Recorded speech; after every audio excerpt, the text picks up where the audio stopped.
कृष्ण कृष्ण कृष्ण हरे हरे हरे राम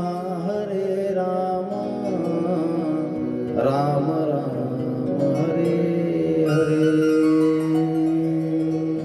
तो कृष्ण बलदेव भगवान की जय। बंशी वारे की जय। भागवत भगवान की जय। जय जय श्री राधे। जय जय श्री राधे।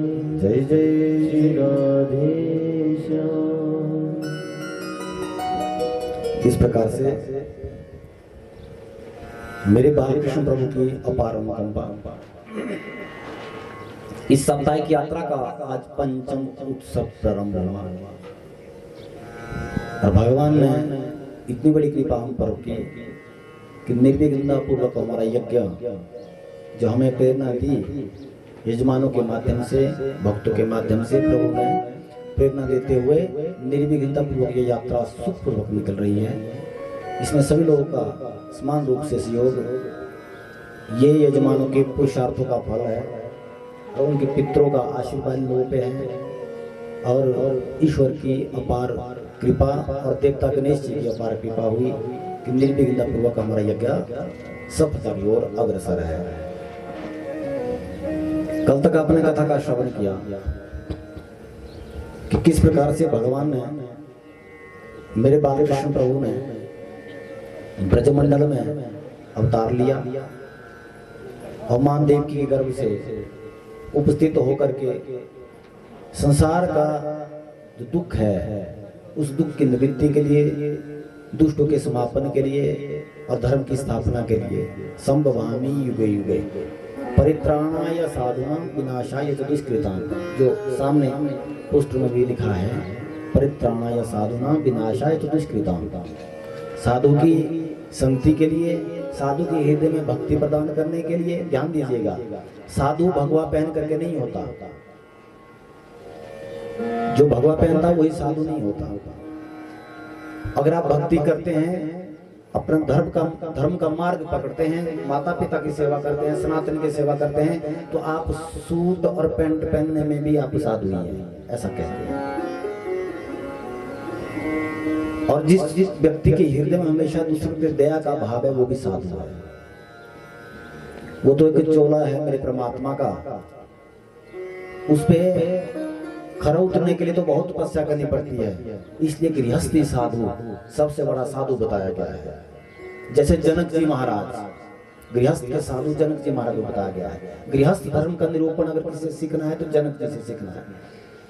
देवी भागवत में प्रसंग आया है, जिस सुखदेव मुनि की कथा आपने भागवत में सुनी है, तो देवी भागवत महापुराण में प्रसंग आया है कि अरण्य के मंत्र से सुखदेव मुनि जी प्राकट्य हो रहे हैं और भाग रहे हैं जंगल की ओर, लेकिन वहां पकड़ रहे हैं। भागवत में लिखा है जंगल की ओर भागे, पकड़ में नहीं आए सुखदेव मुनि। देवी भागवत में लिखा है सुखदेव मुनि पकड़ में आ गए। गृहस्थ धर्म अपनाने के लिए कहा, मुझे गृहस्थ नहीं अपनाना है। कह नहीं, गृहस्थ से ही साधु उत्पन्न होता है, गृहस्थ से एक सैनिक उत्पन्न होता है, गृहस्थ से योद्धा उत्पन्न होता है। गृहस्थ नहीं होगा तो धर्म नहीं होगा। तो सबसे पहले जनक जी के पास भेजा सुखदेव मुनि को, देवी भागवत में प्रसंग है। और जनक जी ने उनको राज ऋषि बोलते हैं, राज ऋषि जनक। गृहस्थ धर्म का निरूपण करवाया। अंतोगत्वा सुखदेव मुनि की वहां पर शादी है और 3 संतानें हैं। देवी भागवत में प्रसंग है। कहने का भाव यही है, अगर आपके अंदर दया का भाव है, जनक जी कह रहे हैं, तो आप साधु हैं। भगवा पहनने के बावजूद भी यदि आप धर्मपरायण नहीं हैं, अगर आप अधर्म का पथ पकड़ते हैं, तो आप साधु नहीं हैं। वो तो साधु के ऊपर के विडंबना है। आप तो एक आत्मघाती हैं। अगर उस भेष के होने के बावजूद अगर आप अधर्म करते हैं, तो साधु और ब्राह्मण, जगत गुरु ब्राह्मण, ब्राह्मण गुरु सन्यासी, पूरे संसार का गुरु ब्राह्मण है और ब्राह्मण का गुरु सन्यासी है। सन्यासी का गुरु अविनाशी है, स्वयं शिव। इसलिए साधु हो, हम ब्राह्मण हो और भक्त हो। आप लोग भक्तों की श्रेणी में हैं, कथाकार ब्राह्मणों की श्रेणी में, जो हम लोग पूजा पाठ करते हैं, सब ब्राह्मण कुल पुरोहित जो हम बोलते हैं सभी लोग। और महात्मा, अगर किसी ने धर्म को देखना है इन आंखों से, तो उस साधु को देखना है। चाहे वो भगवा पहन करके धर्म करता है, चाहे वो गृहस्थ में रह करके धर्म करता है, वो दोनों ही साधु साक्षात धर्म है। वही धर्म की एक परिभाषा बताई गई है। तो क्या कह रहे हैं, परित्राणा या साधुना विनाशाय च दुष्कृताम, दुष्टों के विनाश के लिए, साधु की संगति करने के लिए, सनातन की शिक्षा देने के लिए, धर्म संस्थापनार्थाय, धर्म की स्थापना के लिए, संभवामि युग युगे। कृष्ण कहते हैं मैं प्रत्येक युग में मेरा जन्म होगा, अवतार होगा। जैसे कि कल मेरे बाल कृष्ण प्रभु का अवतार होगा। कथा हमें क्या सिखाती है? कथा हमें अपने जीवन का परिचय सिखाती है, हमें अपने जीवन में क्या करना है। कई बार हमें मन में यह भी हमारे मन में शंकाएं होती है, महाराज इतनी कथाएं हो रही है, इतनी कथा सुन ली, वहां भी कथा सुन ली, यहाँ भी कथा सुन ली, ये तो ठीक है, पर अपने से कभी ये प्रश्न करना, इतनी कथा सुन ली, हमने उस कथा से क्या सीखा, हमें उस कथा से क्या परिवर्तन आया, ये जरूर अपने से पूछे। इसकी गणना नहीं करनी है कि 4 बार हम पहले भी कथा सुन चुके हैं, गणना इस बात की करना कि कथा तो आप सुन चुके हैं, पर उस कथा से हमने सीखा क्या। कभी इस बात का गौर करो, अगर आपने कथा सुनने के बाद भी कुछ एक परिवर्तन यदि आप में नहीं आया, अगर आप पानी खोदना चाहते हैं, खोद के पानी निकालना चाहते हैं, तो एक बार जब एक जगह खोदोगे तो कभी ना कभी पानी निकलेगा। अगर 10-10 जगह थोड़े थोड़े खुदाई करोगे तो पानी एक जगह से नहीं निकलेगा। इसलिए अपने से भावपूर्वक रात्रि में विश्राम के समय इस बात का जरूर ध्यान करना चाहिए कि इतनी कथा मैंने सुन ली, अरे अन्य जगह नहीं सुनी, कम से कम फौला में आकर हमने कथा सुनी 3-4 दिन में, लेकिन क्या उस कथा से मुझे कोई परिवर्तन हुआ? मैंने कोई बुराई छोड़ी, मैंने कोई धर्म किया या मैं अधर्म किया?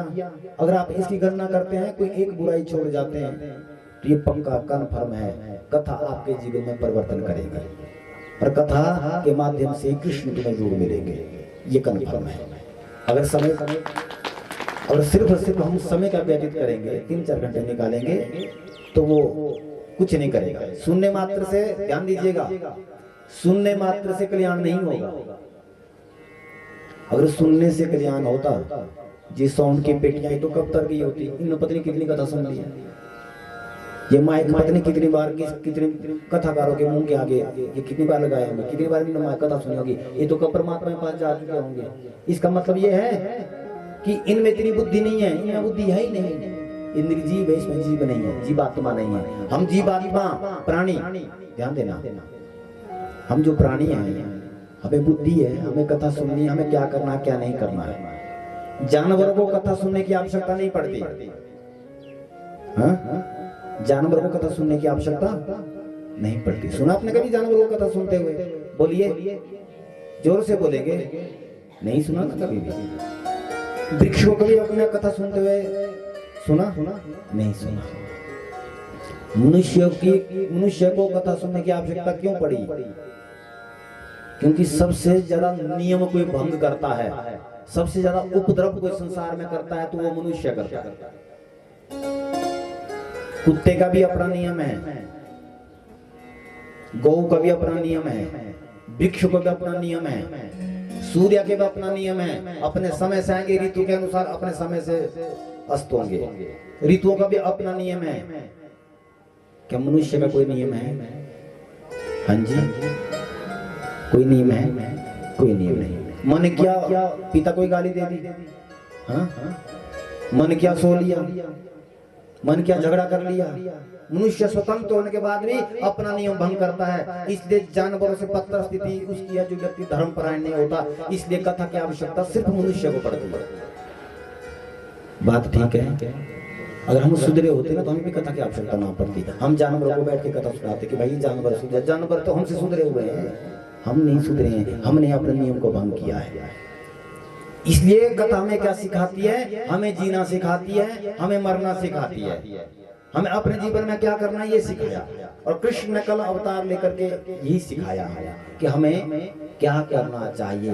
राम जी ने जो किया वो करना चाहिए, कृष्ण जी ने जो कहा वो करना चाहिए। कृष्ण जी ने जो किया वो नहीं करना चाहिए। कृष्ण जी ने जो कहा गीता के माध्यम से, पुराणों के माध्यम से, धर्म के माध्यम से, पुराणों के माध्यम से जो कृष्ण जी ने कहा है वो हमें अपने जीवन में अपनाना चाहिए। राम जी ने जो किया है वो अपनाना चाहिए। कल अपना राम कथा संक्षिप्त में सुने कि राम जी का क्या नियम थे।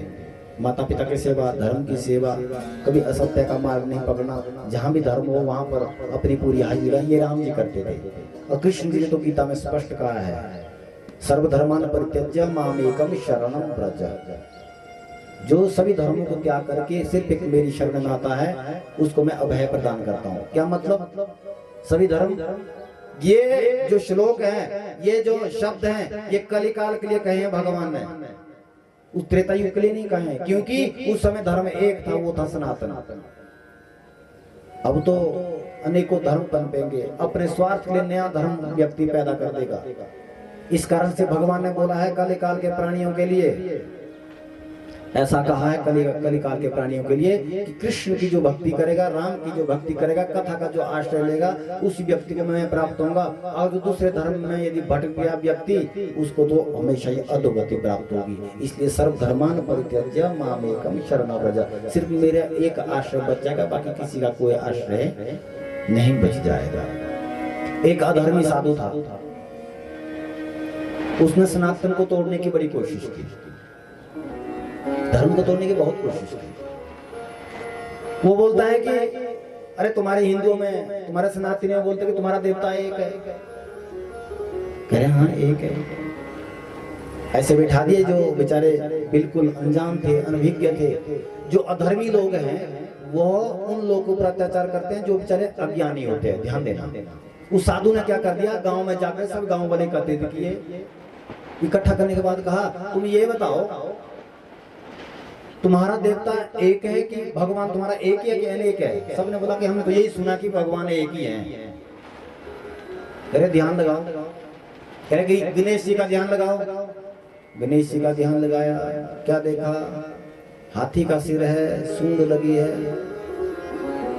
फिर कहा अब कृष्ण का ध्यान करो। कृष्ण का ध्यान किया, देखा वहां तो बंसी बजा रहा है। राम जी का ध्यान करने के लिए कहा, वहां देखा धनुष बाण लेकर क्षत्रिय के वेश में राम जी। करे परशुराम का ध्यान करो, वहां ध्यान किया तो फरसा लेकर के खड़ा है।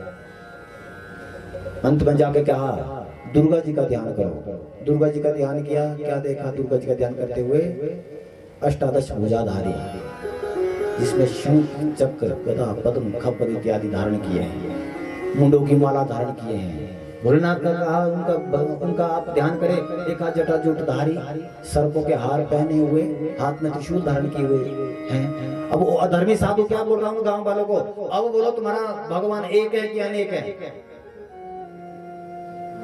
कह रही है भगवान कुछ नहीं होता, ये तो गुमराह करने के लिए तुम्हारे लिए किया गया है। ध्यान देना, जिस व्यक्ति के पास ज्ञान नहीं है वो इन रूपों में उलझ जाता है। इसकी सुलझन कहाँ मिलेगी? कथा में। अभी समझाता हूँ इस बात को। अंत में जाकर के एक धर्मी महात्मा आ गए, सत्कर्मी महात्माओं के बीच में आ गए। उन्होंने कहा भाई जो तुम कह रहे हैं उसका उत्तर मैं तुम्हें देता हूं। कह रहे बताओ। कह रहे पिता का ध्यान करो।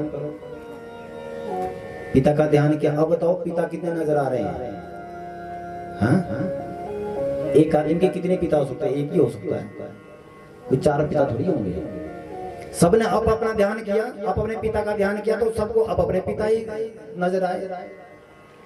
कह रहे पिता तो एक ही नजर आ रहे हैं। तो उस धर्मात्मा साधु ने कहा इसी प्रकार से पिता सबके एक हैं, लेकिन सबके पिताओं की शक्लें अलग अलग है कि नहीं?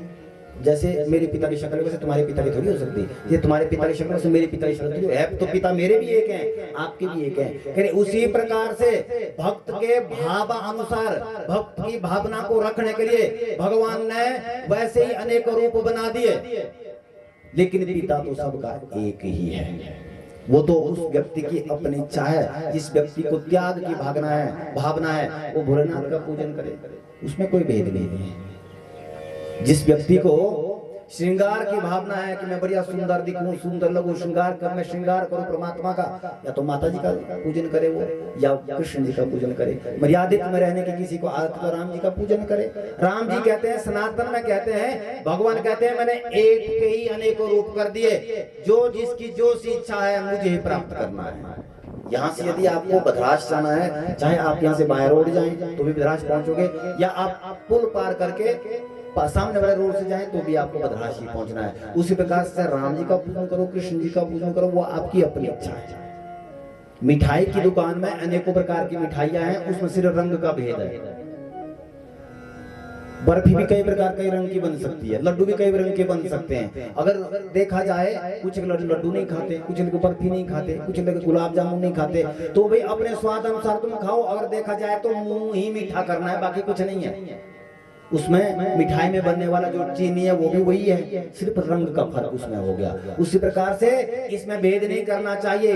कल्प भेदानुसार वही राम कृष्ण बन जाता है, वही कृष्ण शिव बन जाता है, और वही आदि शक्ति जगन्नाथ जगदम्बा बन जाती है। इसलिए इसमें उलझना नहीं है। किसी एक के प्रति समर्पण करते हुए भगवान को प्रणाम करना चाहिए। ये सब एक ही रूप है।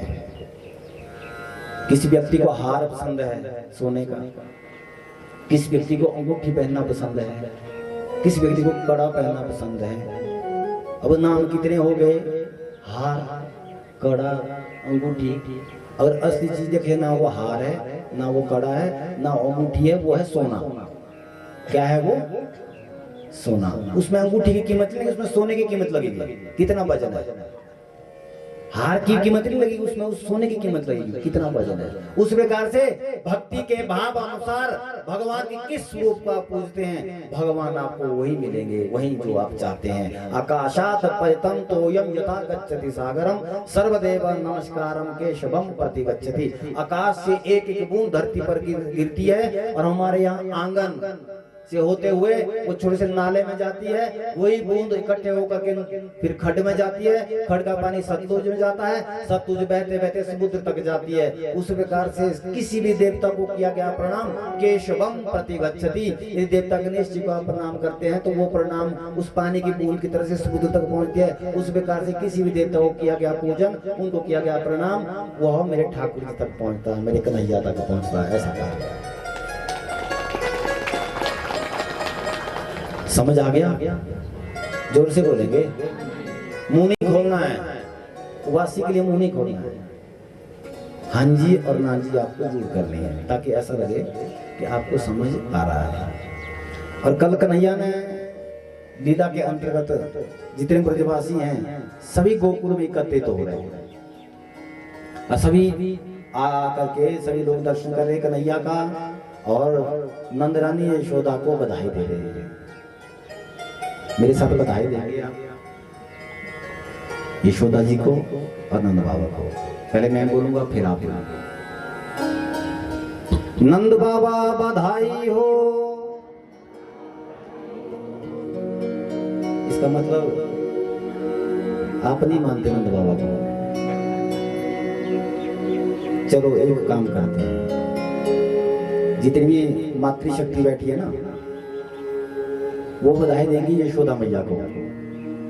जितने भी नंद बाबा बैठे हैं आप नंद बाबा को बधाई देंगे। अब ये देखेंगे कि कौन ज्यादा भगवान को चाहता है, कौन जितना जोर से बोलता है।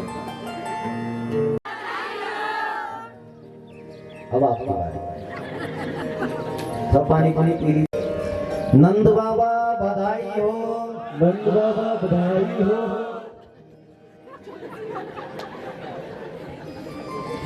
इसका मतलब आप ही साथ दे रहे हैं। अभी तो पुरुष ही है, अभी तो पुरुष ही है। पर आप बिना माइक के बोलने देना चाहिए। मैं जान रहा हूँ आपकी पीड़ा को, चिंता मत करिए। आपको तो बाकी तो जीत ही जीत मांगता है। आप बोलेंगे एक बार आप।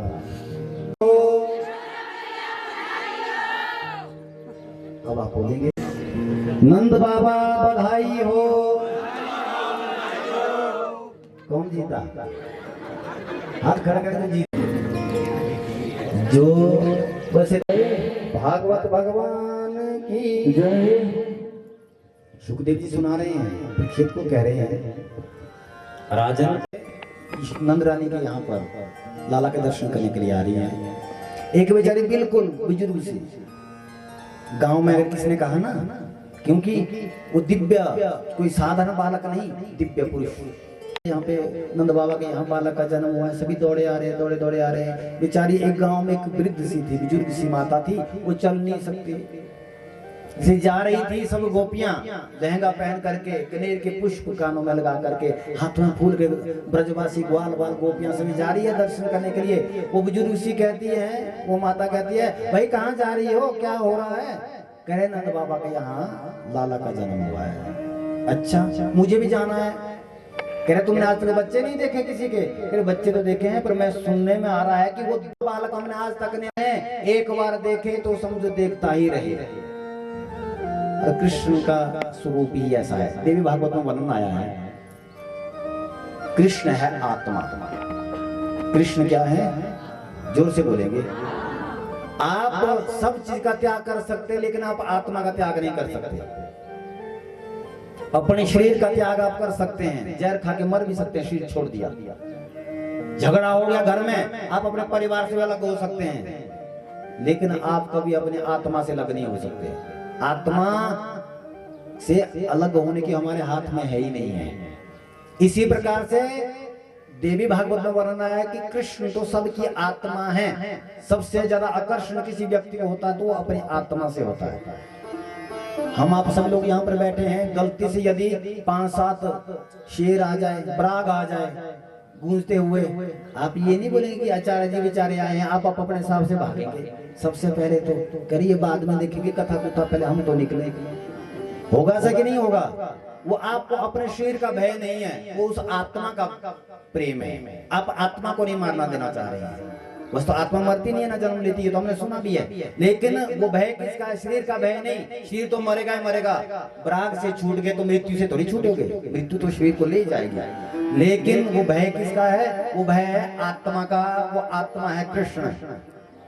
हर एक जीव प्राणी के अंदर आत्मा है। बिना आत्मा के व्यक्ति निर्जीव है, पत्थर है। जिसमें आत्मा नहीं होती वो पत्थर है, और जो कृष्ण को नहीं भजता वो पत्थर है। और ये सबसे बड़ा प्रेम की परिभाषा है तो कृष्ण ने हमें सिखाई है। और कह रहे वो अद्भुत बालक है, मैंने ये सुना है। तभी तो ब्रजवासी प्रेम करते हैं कृष्ण से, क्योंकि वो उनकी भी आत्मा है। हम सब लोगों की आत्मा कृष्ण है। बेचारी लाठियों के सहारे दर्शन करने के लिए आ रही है, और उधर खूब नंद उत्सव मना रहे थे। नंद के आनंद भयो जय कन्हैया लाल। आज नहीं तो हो गया कल, वही आनंद चल रहा था कि नंद के आनंद भयो। नंद के घर कृष्ण नहीं, नंद के घर आनंद हुआ है। जिस व्यक्ति घर में आनंद हो जाए तो स्वर्ग है। कृष्ण कथा सुनने से क्या होगा? हमारे घर में स्वर्ग स्थापित होगा। इसलिए भजन के माध्यम से नंद के आनंद भयो जय कन्हैया लाल की। वो बेचारी वो वृद्ध सी पहुंची, वहां पर महाराज एक दूसरे को लड्डू फेंक रहे हैं। लड्डू की होली बोती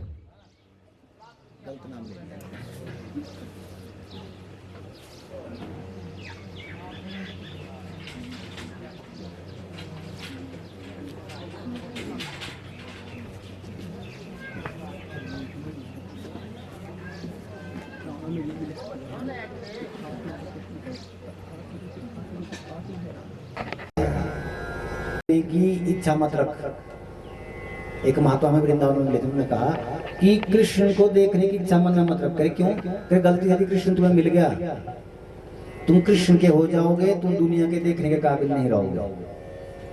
क्योंकि जो भगवान का हो जाता है उसकी स्थिति फिर मीराबाई जैसी होती है। भगवान का जो हो जाता है उसकी स्थिति ध्रुव जैसी होती है। भगवान का जो व्यक्ति हो जाता है उसकी स्थिति प्रहलाद जैसी होती है। इसलिए कहते हैं, ब्रज में संत कहते हैं कि कृष्ण के दर्शन करने हैं तो इन्हीं आंखों से कृष्ण के दर्शन ब्रज में हो सकते हैं। वैकुंठवासी कृष्ण के नहीं, ब्रजवासी कृष्ण के दर्शन इन्हीं आंखों से हो सकते हैं। वो वृद्धा माता आई, वहाँ लड्डू की होली होती है ना, जैसे होली की तरह वहां पर माहौल पूरा हो गया। एक दूसरे को लड्डू फेंकना, अब सभी नृत्य कर रहे थे। नंद के आनंद भयो जय कन्हैया लाल की, हाथी घोड़ा पाल की जय कन्हैया लाल की। मुंह जो जो से बड़ा बड़ा मुंह खोल रहे थे। तब तक किसी ने, वो बुजुर्ग सी महिला भी आगे, माता आ गई, वो भी नंद के आनंद भयो दर्शन करने के बाद झूमने लगी। तब तक किसने इतना बड़ा लड्डू फेंका सीधा मुंह में, मुंह से सीधा अंदर। क्यों? दांत तो थे नहीं, अटका नहीं कहीं पे भी, और सीधा करके अंदर पहुंचा। और 2 मिनट के तो यूं किया नंद के आनंद भयो जय कन्हैया लाल। इतना भंडार खोल दिया नंद बाबा ने। कह रहे अनेकों दरवाजे नंद महल में, कहीं से सोना बांट रहे हैं, कहीं से चांदी बांट रहे हैं, कहीं से मिठाइयां बांट रहे हैं, कहीं से हीरे मोती जेवरात बांट रहे हैं। धन की बरसात कर दी ब्रज में नंद बाबा ने अपनी खुशी के महोत्सव में। इधर नंद बाबा के यहाँ पर दिव्य महोत्सव मना रहे थे सभी ब्रजवासी मिलकर के। कंस को मालूम हुआ, कंस ने कहा कि आकाशवाणी ने कहा है कि तेरा शत्रु कहीं पैदा हो गया है। पहले तो आकाशवाणी ने यह कहा कि देवकी का अष्टम गर्भ तेरा काल होगा। जब योग माया को मारने की कोशिश की तो योग माया जब आकाश में विलीन हुई तो उस समय योग माया ने आकाशवाणी करके कहा था कि कंस तेरा शत्रु कहीं पैदा हो गया है। तो भय था कंस को, आदेश दिया पूरे ब्रजमंडल में कि जाइए जहां पर भी हानि में बच्चों का जन्म हुआ है उन सबको मार दो। सबकी ड्यूटियां लगा दी। ब्रज में महाराज जो भी बच्चों का जन्म होता है सबको मारे जा रहा है। कंस की एक मुंह बोली बहन है जिसका नाम है पूतना। क्या नाम है जी? पूतना। कौन सी बहन है वो? मुंह बोली। मुंह बोली कौन सी होती है? धर्म बहन, जिसको बोलते हैं हम गॉड सिस्टर। देखिए इससे भी हमें बहुत ज्ञान मिलता है। कंस को ब्रज में कोई गॉड सिस्टर बनाने के लिए नहीं मिला। बनाया किसको? पूतना को। पूतना को भी कोई भाई नहीं मिला, क्योंकि कंस जैसा अच्छा तो कोई है ही नहीं। यानी कि दुष्टों की संगत दुष्टों के साथ, साधु की संगत साधु के साथ। ये हम पर निर्भर करता है हमें रिश्ता किससे जोड़ना है। ये हम पर निर्भर करता है हमने किस माहौल में रहना है। ये हम पर निर्भर करता है जो हमें धर्म की ओर जाने के लिए अग्रसर करता है उसके साथ रहना है, या उसको हमने सहेली बनाना है जो हमें अधर्म की ओर ले जाए। वो हम पर निर्भर करता है। ध्यान देना इस बात का। जो सहेली आपको आपके परिवार के खिलाफ भड़काती हो वो तुम्हारी सहेली नहीं हो सकती। वो आप लोग का मित्र नहीं हो सकता जो आपके परिवार से अलग कर दे, चुगलियां करके तुम्हें अलग कर दे, सास बहू में झगड़ा करवा दे। वो तुम्हारी सहेली नहीं हो सकती।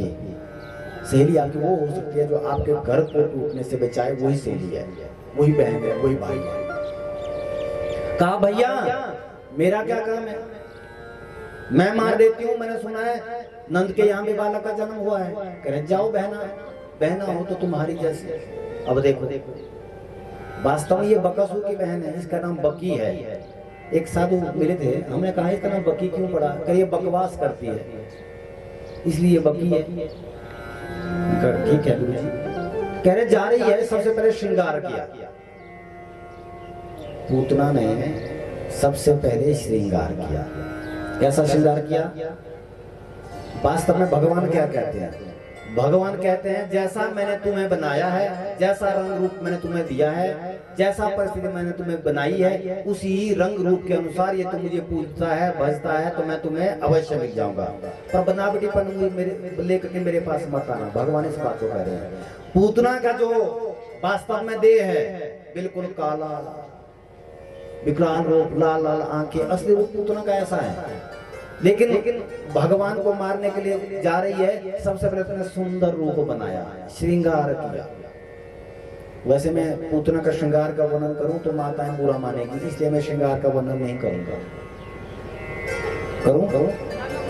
हाँ जी। सबसे पहले उसने बाल कटवा करके छोटे छोटे बाल बनाए।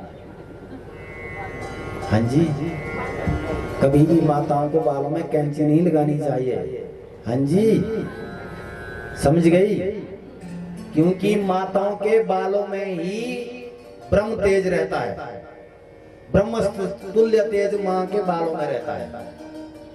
धरती का जितना भी धर्म है वो अपने बालों में ही संग्रहित करके रखती है माता। इसलिए माताओं को जो बाल है ना, उस बाल में परमात्मा की कृपा रहती है, उसमें धर्म जिंदा रहता है मां के बालों में। अगर हमने धर्म को ही काट दिया तो क्या होगा? ये फैशन कहां से आया? ये उन उपद्रवियों से फैशन आया जो विदेशी लोगों ने आकर के किया। और यही कार्य पूतना कर रही है। इंसान ऐसा कार्य नहीं करता। ऊपर से क्या कर दिया उसने, मेहंदी लगा दी। मेहंदी बुरी बात नहीं है, जो लाल मेहंदी है उसको लगाते हैं, पर नाखून इतने लंबे। पूतना के नाखून कैसे थे बोलिए? हाँ यूं। अब क्या कर दिया, मेहंदी अलग अलग प्रकार की लगा दी, हरी, काली, पीली, पता नहीं कैसे कैसे मेहंदी लगा दी। पूतना का श्रृंगार है ये। अब क्या कर दिया, काजल का रंग काला होता है लेकिन काजल काला नहीं लगाया। अब उसको पता नहीं क्या बोलते हैं, मैं देखता रहता हूँ, जैसे बहनें घूमती है ना कई बार बाजार में, मैंने देखा है। और वो काजल कहाँ लगता है, बिल्कुल यहाँ पंखुड़ियों में लगता है। अब यहाँ क्या लगता है वो पता नहीं, उसको मैं भी नहीं समझ पाया था। कि मैं कई बार सोचता हूँ कि पहले तो पूतना एक ही थी, पर ये पूतना पैदा इतनी कहाँ से हो गई। ये पूतना का श्रृंगार है। मैं आप लोगों को नहीं कह रहा हूँ, आप तो सदे हुए आदमी हैं, आपकी नहीं मैं कह रहा हूँ, मैं उनकी कह रहा हूँ, क्योंकि ऐसा कहा गया। महात्मा ऐसे लोग कहते हैं, महात्मा इस बात को कहते हैं, ध्यान देना, जो भारत भूमि है यह धर्म भूमि, यह कर्म भूमि, और जो विदेशों की भूमि है वह भोग भूमि। ये जो श्रृंगार है ये भोगियों का है, कामियों का श्रृंगार है। सनातनियों का, मर्यादाओं का जो पालन करने वाले हैं हमारे भारतीयों का ऐसा श्रृंगार नहीं है। यहाँ पर तो माता और बहनों का ऐसा श्रृंगार होता है जैसे जगत जननी जगदम्बा आदि शक्ति का होता है। मर्यादित होने का तरीका जो है वो सबसे पहले भारतीयों ने ही सिखाया है दुनिया को। लेकिन पूतना का ये श्रृंगार है।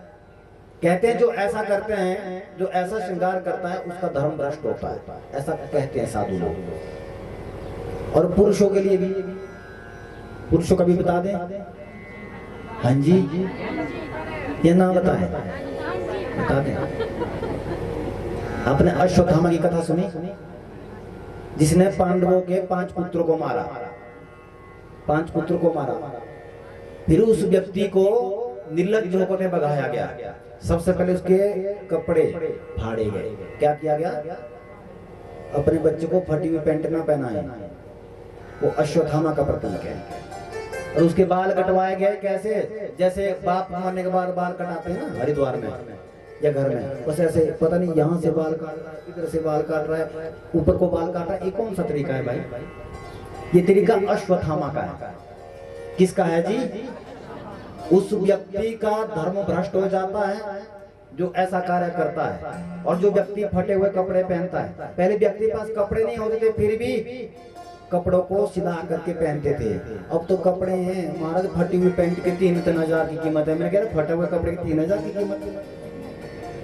अगर आप अपने बच्चों को ऐसे वस्त्र पहनाते हैं तो कन्फर्म कीजिए बुढ़ापे में तुम्हारे कपड़े सिलाएंगे नहीं, तुम्हारे कपड़े फाड़ेंगे बुढ़ापे में। तुम बुरा मानिए, मुझे कोई फर्क नहीं पड़ता, क्योंकि मैं तो कथा के माध्यम से तुम्हें समझाने की कोशिश कर रहा हूँ। पैंट पहनाइए लेकिन फटी हुई ना पहनाइए पैंट में। समझ आ गया? हाँ जी, जो नौजवान भाई बैठे हैं उनको मैं कह रहा हूँ कि प्लीज आपसे निवेदन है, आप ऐसा ना करें।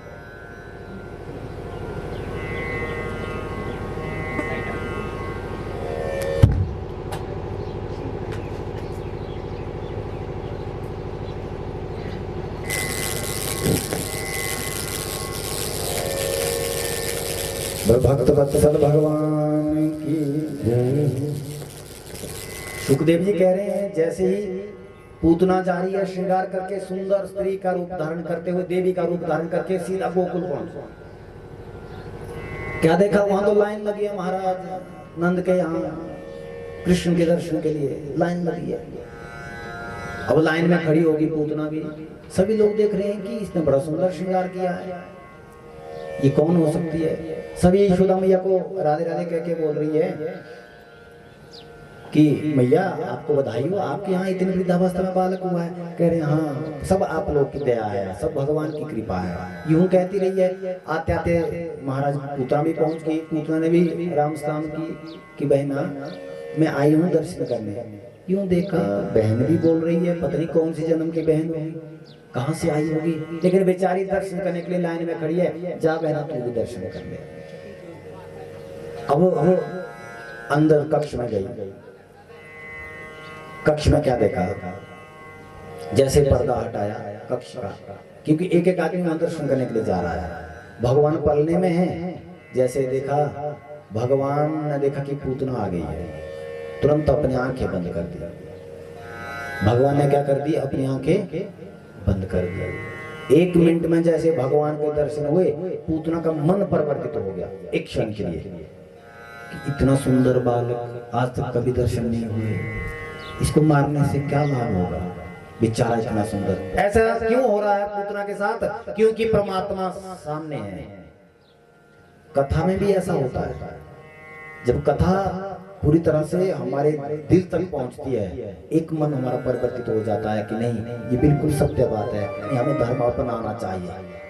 लेकिन हमारी अंदर दुष्ट प्रवृत्ति की अधिकता होने के कारण से हम उसको पूरी तरह से उस वैराग्य को संजो के नहीं रख पाते हैं। भगवान ने कहा, मुझे जो मेरी आंखें हैं बहुत चंचल हैं, गलती से यदि इस दुष्ट के साथ मेरी आंखें मिल गई, इसकी दुष्टता खत्म हो जाएगी, और दुष्टता खत्म हो जाएगी तो इसका जो पापों का बदला है वो कब मिलेगा, इसलिए अपनी आंखें बंद कर देनी चाहिए। और दूसरा, जैसे भगवान ने आंखें बंद की, पूतना ने भगवान को उठाया, पलने से उठाया और अपनी गोद।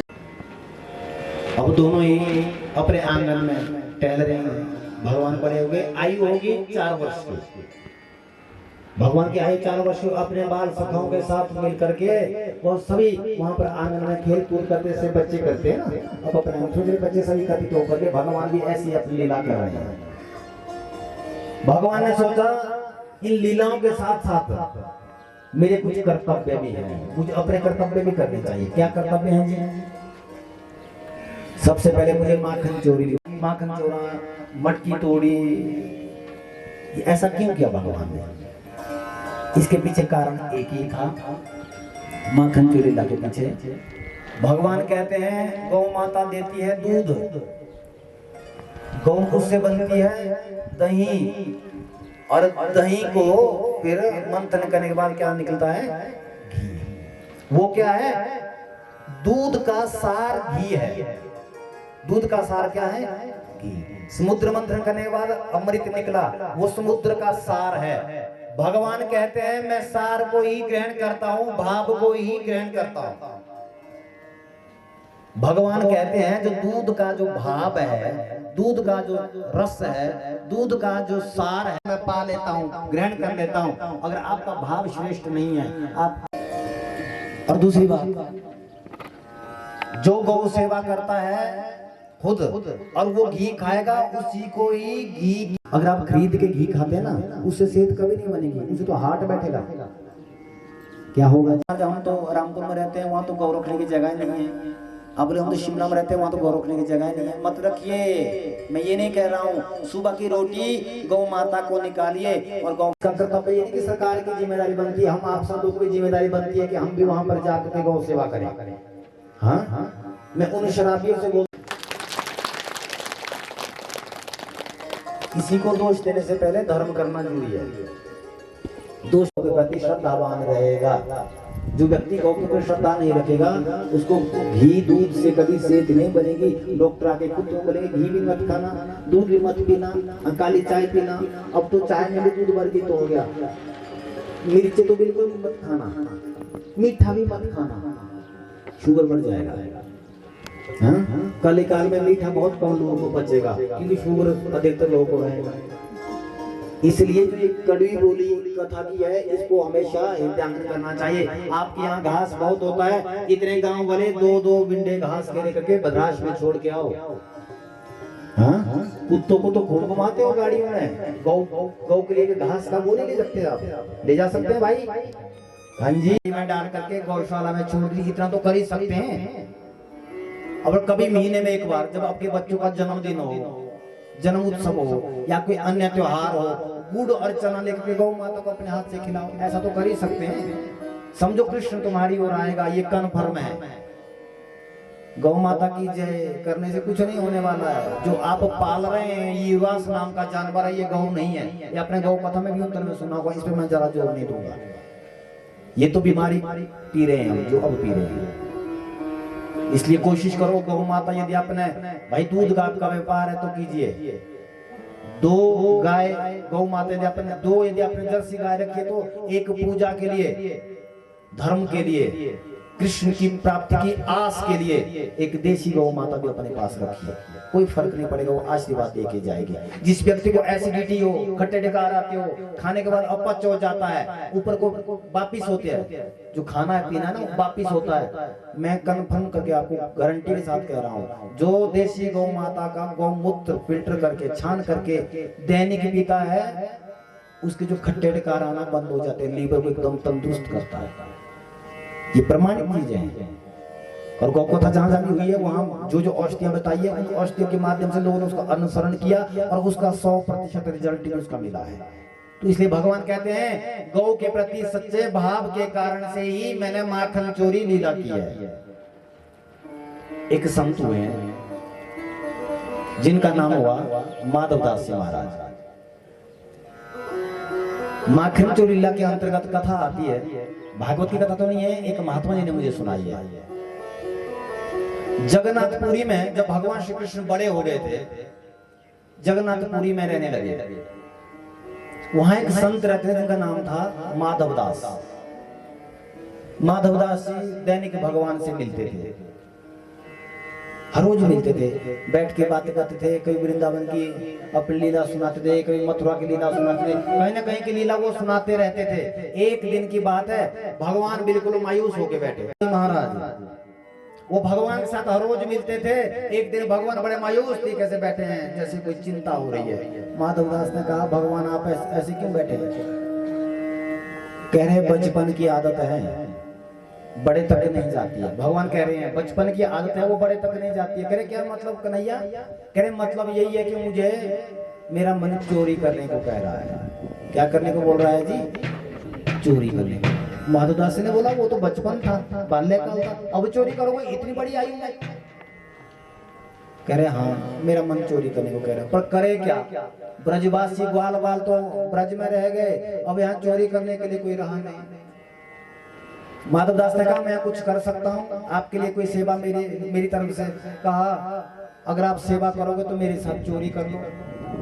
माधवदास बेचारे महात्मा, अब वो बोले अरे कन्हैया मैं चोरी वोरी मैं नहीं कर सकता, क्यों मैंने आज तक चोरी की नहीं है। कह रहे चोरी तो हम सिखा देंगे, सिखाने इसमें तो मैं एक्सपर्ट है।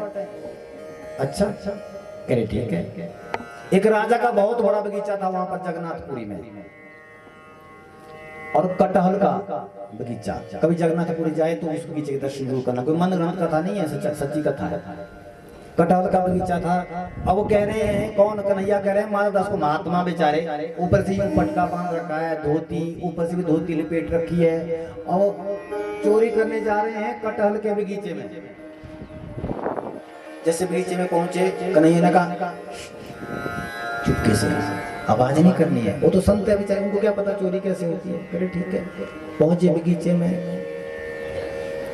अब जो बगीचे का पहरेदार होता है ना, उसको माली बोलते हैं ना, वो दोपहर के समय कहीं अपने सोया हुआ है एकांत में। अब कन्हैया वो तो एक्सपर्ट है चोरी में कैसे करनी है, उन तो ब्रज में की है। और माधवदास जी को पता नहीं कि चोरी कैसे करते हैं, हाथ से पकड़ करके जा रहे हैं बगीचे में। अब वो तो साधु हैं, गलती से उनके मुंह से जोश निकलेगा, कन्हैया कौन से पेड़ से कटहल निकालूं, इस पेड़ से कि इस पेड़ से? तब तक वो माली उठ गया। माली ने डंडा उठाया, कह रहे मैं बताता हूँ किस पेड़ में चढ़ना है। और महाराज माली आया और कन्हैया ने कहा भाग भाग भाग, और तुरंत वहां से भागे। उनकी बेचारी धोती उलझ गई। अब वो महात्मा भगवान ने तुरंत धोती निकाली और उनकी खींची और वहां से बाहर कर दी। कह रहे दूसरी बार यहाँ आए ना तो टांगे तोड़ दूंगा। ठीक है। माधवदास जी हाथ जोड़ रहे हैं, कन्हैया बाकी तुम जो मर्जी काम मुझसे करवा दो, पर ऐसा काम मत करवाओ। अरे कटहल चाहिए, जो ये राजा का बगीचा है वो मेरा शिष्य है, वो मुझे प्रणाम करता है, मुझे गुरु बनाया है उसने। अगर आपको कटहल ही खाना तो मैं बोल देता हूँ 2-4 पेटियां कटहल के तुम्हारे पास पहुंच जाएगी। कन्हैया ने कहा जो मजा चोरी में है वो मांगने में थोड़ी है। कह रहे अच्छा, इसका मतलब चोरी में ही मजा है। कह रहे ये बचपन की आदत है, क्या करे, जा ही नहीं रही है। देखो भगवान भक्त के साथ कैसा खेल खेलते हैं। तो कन्हैया क्या अब माली को पता चल चुका है और माली को पता लग गया तो अब वो हमें पीटेगा, वो ध्यान रखेगा, अब हमें चोरी नहीं करनी चाहिए। कन्हैया ने कहा असली मजा तो युद्ध में ही है। जब पता हो उसकी आंखों में धूल झोंकना, इसी में तो मजा है।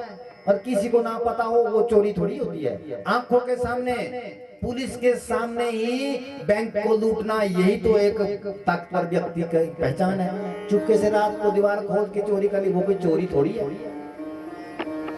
अब महाराज महात्मा जी ना कुछ बोल पाए ना कुछ कर पाए। कहा कल हम ऐसे करेंगे, यहाँ से बगीचे में जाएंगे, बोलेगा कोई नहीं, ना मैं बोलूंगा ना आप बोलेंगे, बस तुरंत आप पेड़ में चढ़ जाना। करे ठीक है, ये तरीका ठीक है। दूसरे दिन पुनः गए, बगीचे में जैसे प्रवेश किया, बगीचे में जाते ही इशारे इशारे बोल दिया इस पेड़ में चले जाओ, ठीक है। अब एक बात बताता हूँ मैं आपको। अगर तो हमने चलो ठीक है कुर्ता पजामा पहना तो आदमी जा सकता है, एकदम चढ़ सकता है, पैंट पहनी तो भी चढ़ सकता है, सूट पहना तो भी चढ़, पर अगर धोती पहनी हो, एक तो हवा से यूं उड़ेगी, 8 जगह ये कहीं ना कहीं कांटों में या टहनी में कहीं लटक जाएगी, अटक जाएगी। और पहले धोती संभालेगी, पेड़ में चढ़े। और माधवदास जी बेचारे पेड़ में जैसे तैसे ऊपर चढ़े। पेड़ में चढ़ते ही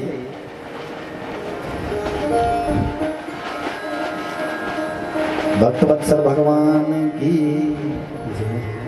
भगवान सोच रहे हैं कि इनको कथा में थोड़ा सुविधा दी जाए, इसलिए थोड़ा भगवान ने एसी फेर दिया हमारी ओर कि ये जो मरीज सोए हैं ना, जो नींद की झपकी आ रही है, हाँ ध्यान देना, सोना नहीं है, कोशिश करो कि आप जाग जाएं।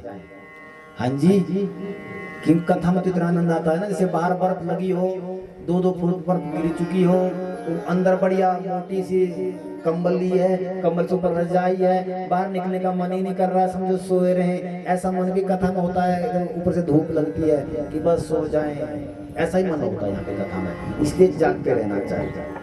कहाँ थे कथा में? हाँ जी, पेड़ पे थे।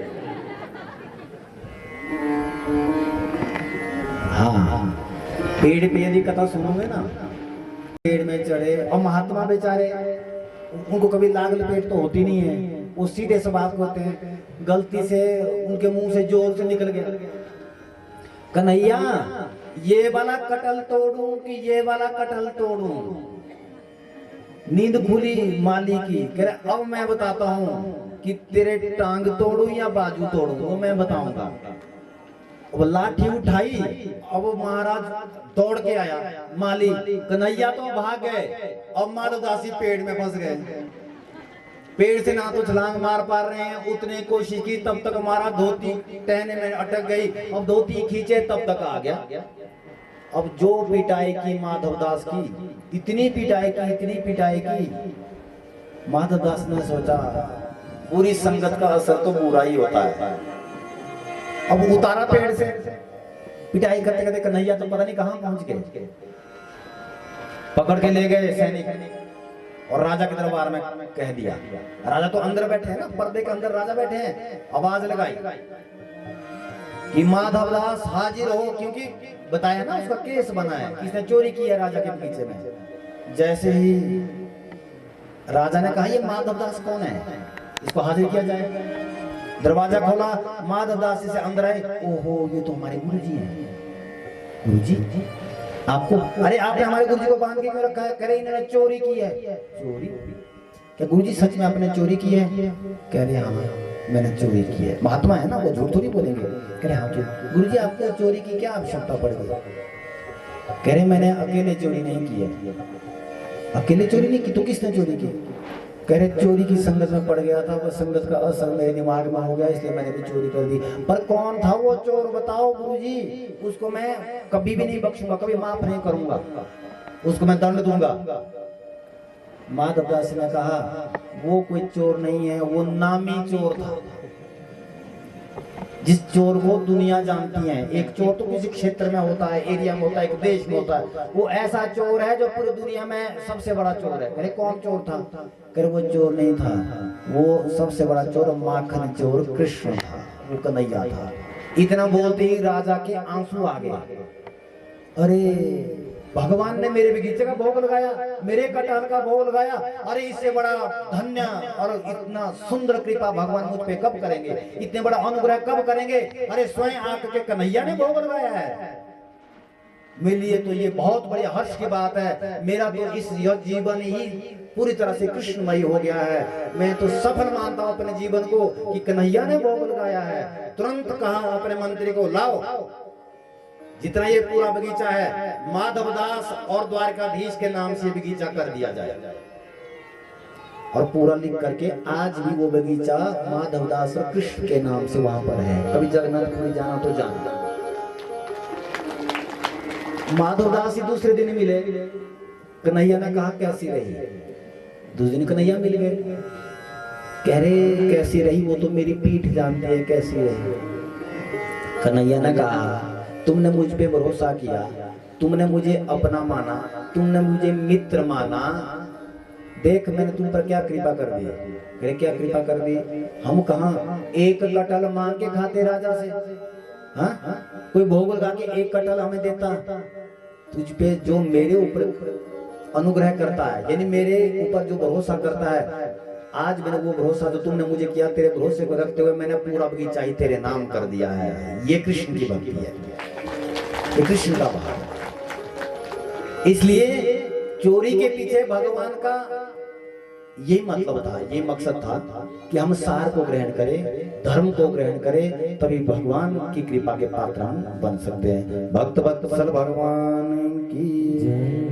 इस प्रकार से भगवान के दर्शन करने के लिए जो माखन चोरीला भगवान करते थे, गोपियां आकर के शिकायत करती थी यशोदा के पास। क्यों शिकायत करने के पीछे मकसद ये नहीं था कि वो मटका फोड़ गए, शिकायत करने के पीछे मकसद ये था एक गोपी नंदरानी यशोदा को उलझाएगी, 5 गोपियां भगवान के दर्शन करेंगी। कन्हैया के दर्शन के बहाने गोपियां शिकायत करने आती है। रोज कह रही है, एक कह रही है जब हमें माखन खिलाने की कोशिश की है अकड़ जाता है, हमारे बाजू को मरोड़ देता है, चुनरी खींच लेता है। बाल्यापन है ना, भगवान का प्रेम है। रोका तो अकड़ गयो यशोदा तेरा सांभरियो, रोका तो अकड़ गयो। ब्रजवासी कह रहे हैं, शिकायत कर रहे हैं गोपियां, और भगवान को निहारते निहारते शिकायत कर रही है। और एक शिकायत, एक देवी शिकायत करेगी और अन्य देवियां दर्शन करेगी। इसी भाव के साथ आइए हम माखन चोटीला में भगवान के सम्मिलित हो जाएगा। रोका तो अकड़ गयो यशोदा तेरा सांभरियो, रोका तो अकड़ गयो यशोदा तेरा सांभरियो, यशोदा तेरा सांभरियो, यशोदा तेरा सांभरियो, यशोदा तेरा सांभरियो, सांभरियो। रोका तो अकड़ गयो यशोदा तेरा सांभरियो, रोका तो अकड़ गयो यशोदा तेरा सांभरियो, मैंने रोका तो अकड़ गयो यशोदा तेरा सांभरियो, रोका तो अकड़ गयो यशोदा तेरा सांभरियो।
यशोदा तेरा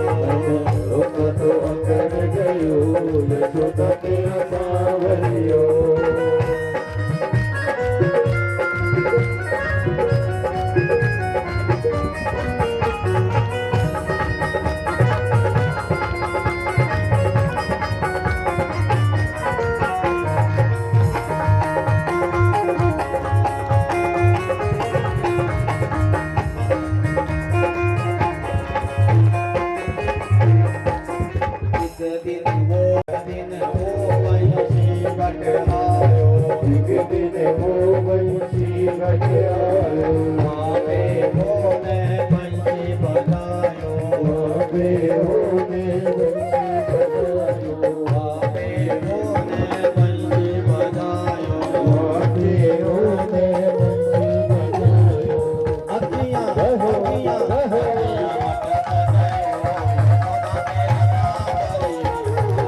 अखियां मटक गयो यशोदा तेरो सावरियो यशोदा तेरा सांवरियो यशोदा तेरा सांवरियो यशोदा तेरा सावरियो यशोदा तेरा सावरियो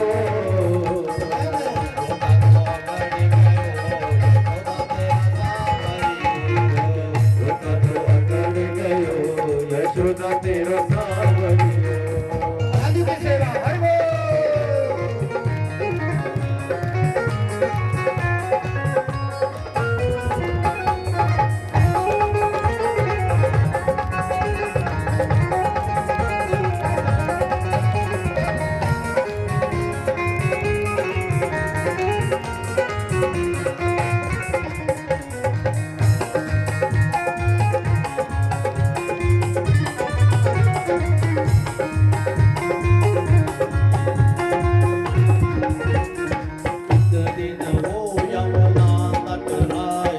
इस दिन वो यमुना तट आयो इस दिन वो यमुना आपे होने रात रजायो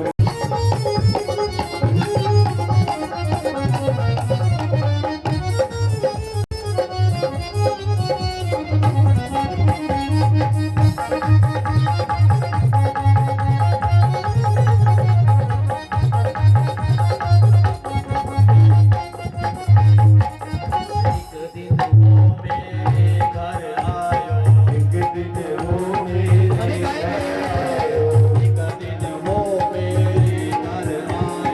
एक दिन वो मेरे घर आयो आके होने माखन चुरायो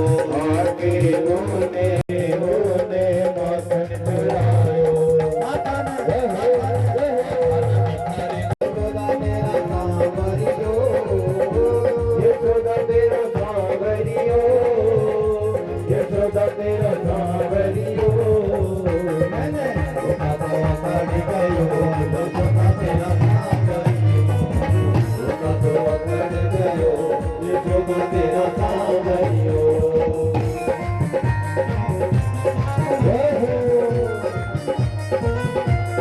हरि बोल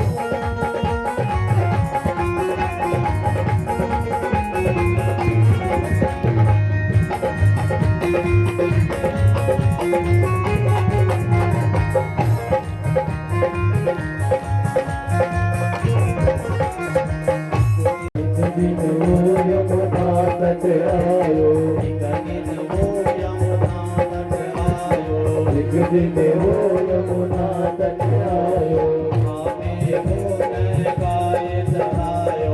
आपे होने गाय चरायो जय जय श्री राधे जय जय श्री राधे जय जय श्री राधे श्याम सुखदेव सिंह आ रहे हैं।